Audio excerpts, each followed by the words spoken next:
Severe weather can pop up just about any time of year in the Midwest.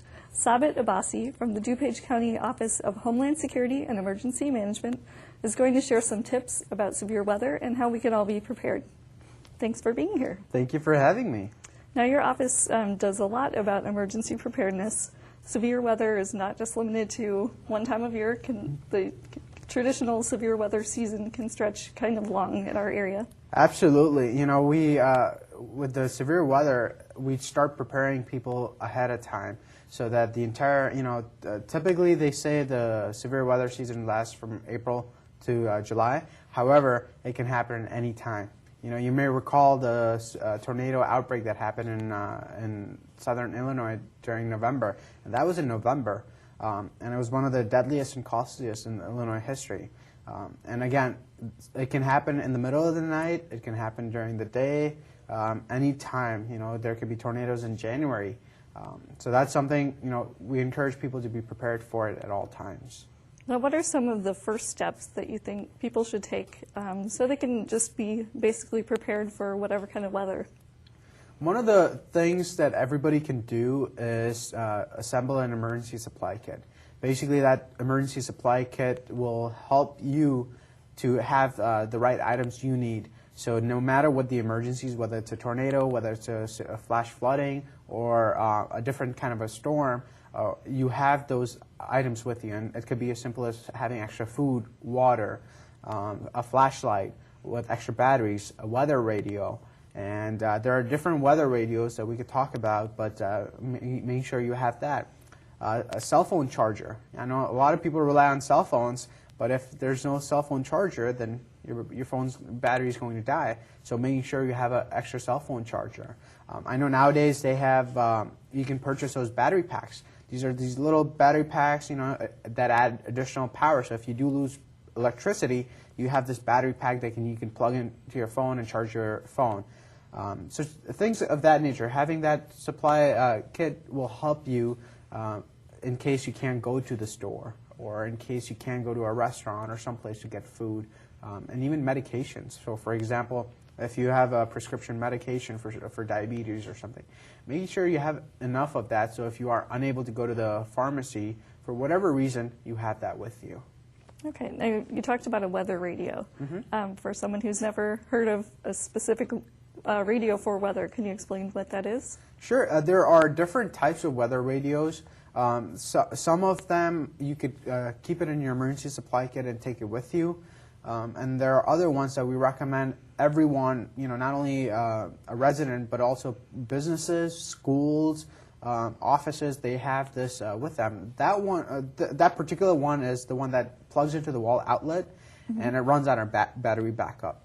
The key thing to look for is same technology. It's basically SAME, and that basically means that you can program it so you receive the types of alerts you want to listen and you want to receive, and for the area you want to receive. So for example, I live in DuPage County. I may not want to hear about what's happening in southern Illinois, so I could turn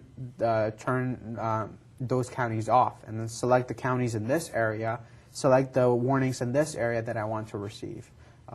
So you have that control. So you're not woken up in the middle of the night for something that's happening far away, and that's what ends up happening is sometimes people get too many notifications and they end up turning it off.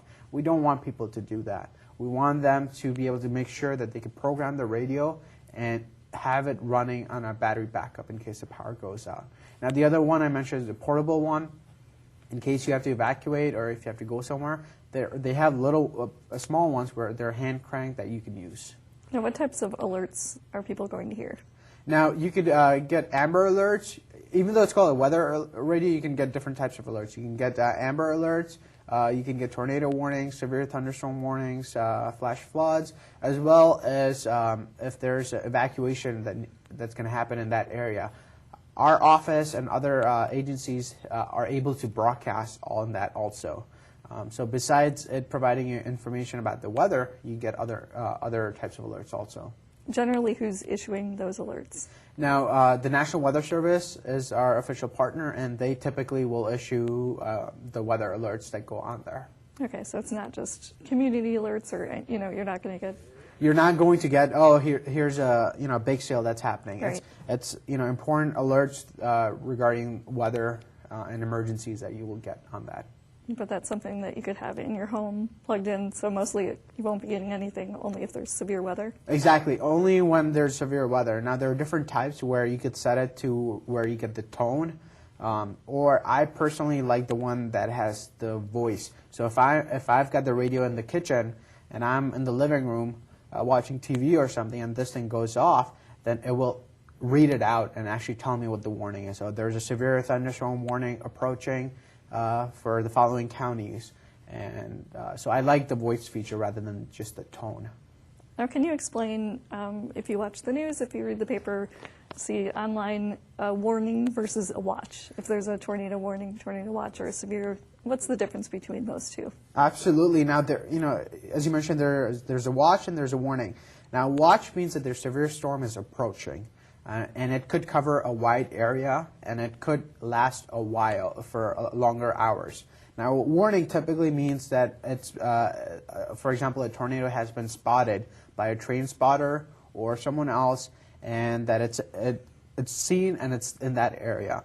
So, when you get the warning, make sure, we want to make sure that people take immediate action. They're paying attention to those watches and warnings. That it's just not, oh, there's another watch that's happening. If there's a warning, if there's a watch, we want people to monitor the weather to see how that's going to affect that area and what are some steps they can take proactively so that they're safe. So a warning is a more imminent threat. Exactly. You need to take action. Exactly. Okay. Now, can you talk about what are some of the steps you should take if, for example, there's a tornado warning? For tornado warning, the biggest thing we advise people to do is go down to their lowest level. It could be an interior room that's at the lowest level. By far avoid hallways and long corridors where it could it's a dangerous place to be in that area.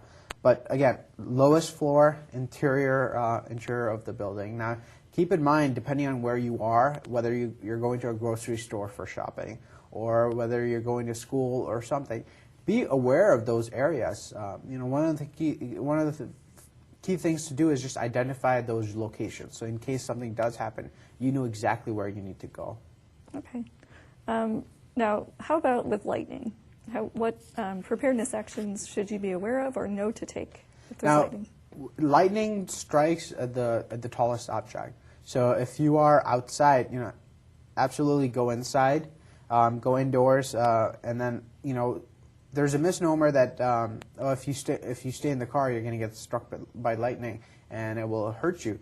But there is it's safer to be inside a metal car, hardtop metal car that's closed than to be outside of the car, because it's just safer that way rather than being out. So get away from the pools and the lakes, and be away from trees, and anything that. The bottom line is go indoors. So can you tell me about some things to consider when it comes to flash flooding? Flash flooding is something that people really need to take seriously, because only a few inches of water can sweep away a vehicle.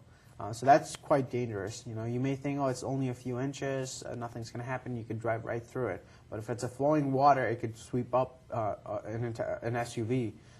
And the other thing to consider is just not driving in it, because you don't know how deep it is, if there's a hole there or anything. So just if you see there's an area that's flooded, turn around. And especially if you live around a river or a creek or something of that nature, monitor the weather so that you can take those steps proactively. And if you start to seeing the water rise, then you can take actions. Now, actually, on our website on protectdupage.org, you'll find a link to our Rain Engage website where residents can go on there, click on it, and they're able to see some of the watersheds from our stormwater management department. And that way they can monitor the river elevations. Is that in real time? I can see what it currently is? Yes, they've got cameras there, so you could actually take a look at the camera and you'll know where the river is, how high it is, and you could start to take some steps proactively. So you could see which one's closest to you, if you know, you know which one's near you. Absolutely. Great. Okay. Now, as far as if people wanted to take more proactive steps, if they wanted to monitor the weather, the sky looks kind of crazy, what could they do if there's not necessarily a watch or a warning? Are there places where they could go? Where would you advise that they look? Now, you know, there's a lot of people that say there are, you know, cell phone apps for to get information, and that's great, you know. But keep in mind, the cell phone apps, some of them, they pull data from another source. So if there's an interruption, then that data might be delayed. One of the things I recommend is people to go to the National Weather Service's website. You know, go directly to that and get that information there. So you could basically type in your zip code and take a look at the watches and warnings that are being issued and be aware of it. You know, so that's one of the proactive steps that people can take, is just proactively monitor the weather so you are prepared. Now, I think one thing that people are kind of unclear about is the outdoor warning sirens. Is that just for tornadoes? Are you supposed to be able to hear those inside? What's their purpose, and what should you know about them? As you suggested, you know, it's an outdoor warning siren. It's meant for when people are outside, you know, for outside venues and that type of thing. That's why we recommend having a NOAA weather radio inside your house. So if you are unable to hear the warning from the outside, you have that system in place inside. You know, keep in mind some homes are, at least the newer constructed homes, they're pretty good in terms of soundproofing. You know, especially homes that are, you know, we've got the planes flying, or just in general, you may not be able to hear it. That's why we really recommend everyone having a NOAA weather radio inside their home. Okay. Now, when the siren does go off, if you do happen to hear it, what does it mean? It means to take cover. You know, basically when for example, the tornado warning siren is going, there's imminent danger. So it basically means to take action now. And that's the purpose of it, is when you hear that, take action immediately. Does that mean like a weather spotter has spotted a tornado?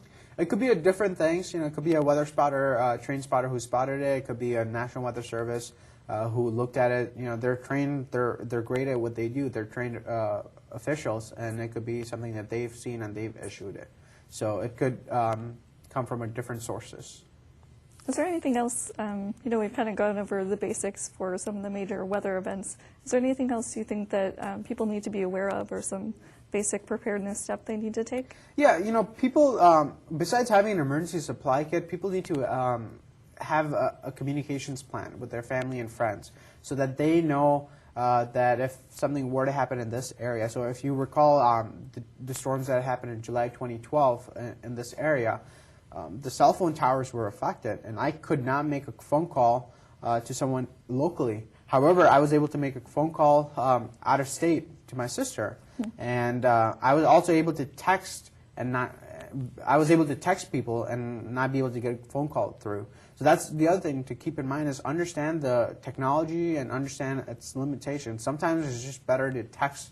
And even if you are a person who doesn't text regularly, understand those things. You know, for example, my parents, they don't text that much, but they know what it is. They know that a text message may go faster than a phone call. So if they try calling me and they can't get a hold of me, they can text me.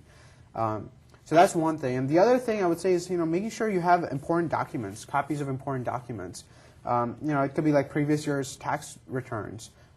It could be, you know, having copies of your insurance, flood insurance, and other types of insurance. So make sure you check with your insurance company to see if you have the right coverage for the right hazard. So ensuring you have copies of that. You know, ensuring copies of your mortgage payments and other types of important documents, passports, social security cards.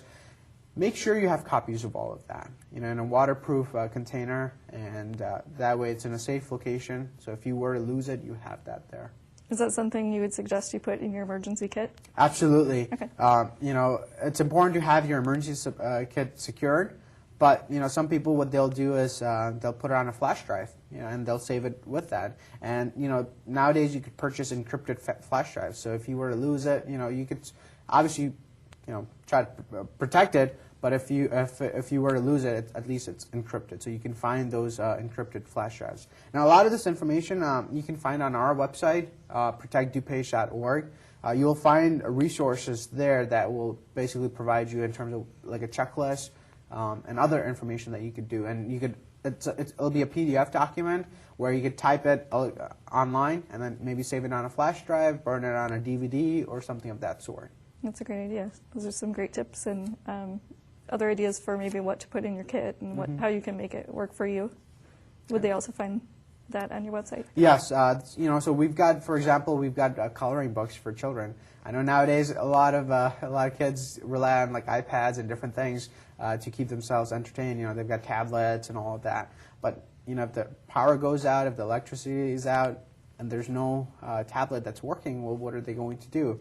So we still recommend people printing out and having copies of activity booklets. So we've got some of that on our website on Protect DuPage. You'll find coloring books and the sort on there. Great. Well, hopefully we won't have to use many of these severe weather tips this year, but always better to be prepared. So I appreciate you coming here and sharing this information. Thank you. I Thanks so appreciate much. being here.